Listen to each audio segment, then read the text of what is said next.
The next thing to do is to help her see the way forward, what she can do. And if there's terrible physical abuse involved, there's only one way out.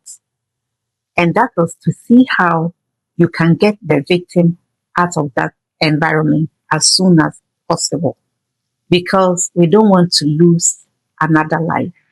So get her out. Begin to plan how to get her out of that environment before it's too late.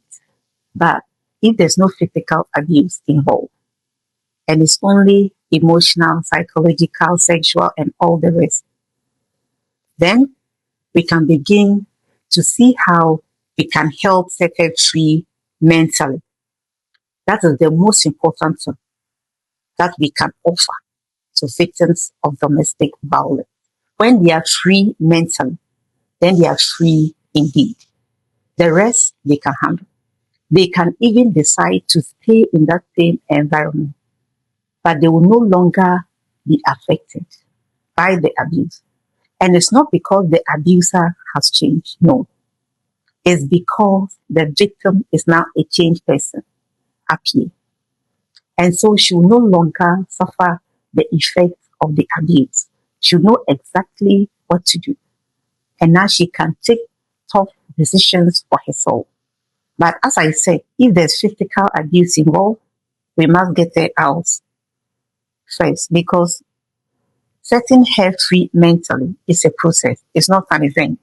So if we don't get her out first, we might lose her before we are able to set her free mentally.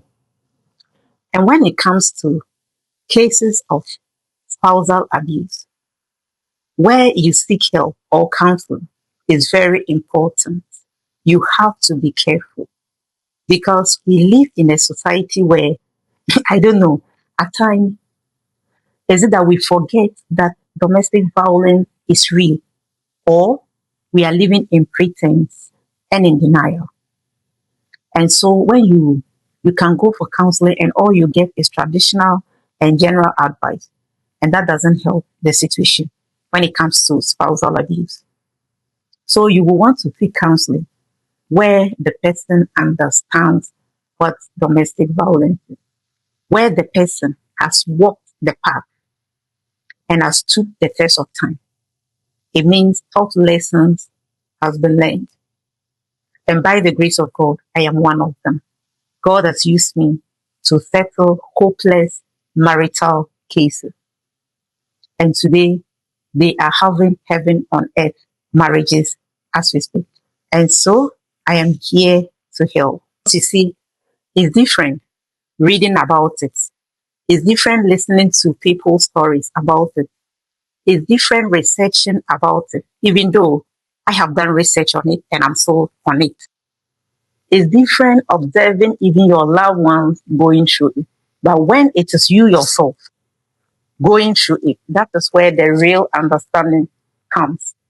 That is where you truly know what they feel. And by the grace of God, I'm not talking theory.